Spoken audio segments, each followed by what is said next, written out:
2014 a été pour nous une année extrêmement dense. D'ailleurs, on ne s'en remet pas depuis le début de l'année, puisque non seulement nos clients historiques, qui datent pour certains de 12 à 14 ans, ont augmenté leur budget, mais en plus, nous avons eu la chance et le plaisir d'accueillir une quinzaine d'annonceurs cette année.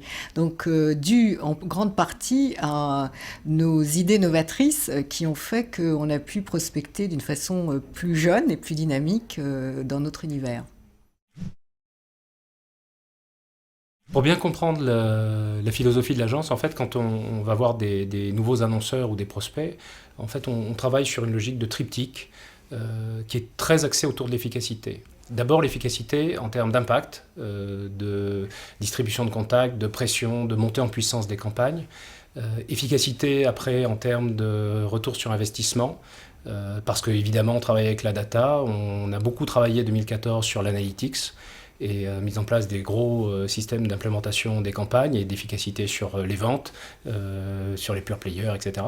Et puis troisième efficacité, c'est celle du retour de la négociation, puisque évidemment quand on est une agence indépendante, c'est le nerf de la guerre, donc on est vraiment dans une logique où on va regarder ce qu'on achète et on va essayer de l'acheter au meilleur prix, sans pour autant tout sacrifier à la négociation. Évidemment, tout a tourné autour de la data et du programmatique. Ça fait un petit moment qu'on est dessus et on peut d'ailleurs le dire, on a été l'une des premières agences à travailler sur de la synchronisation sur du pré-roll vidéo, par exemple, auprès des régies, témoignages des régies elles-mêmes.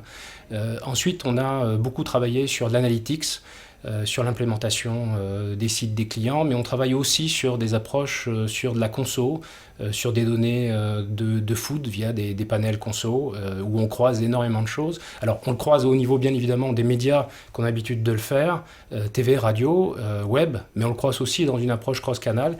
Et l'ambition, c'est d'en faire un outil de prédiction qui verra le jour probablement dans peu de temps. L'idée a été, pour un de nos clients historiques qui est Sojason, de trouver un lien entre la marque que l'on voulait rajeunir et une mécanique pour faire du TV to web. Donc on a choisi un jeune garçon qui était donc le gagnant de Top Chef il y a 2 ans maintenant, qui s'appelle Jean Habert. Et ce Jean Habert en question s'est marié à la marque en télé pour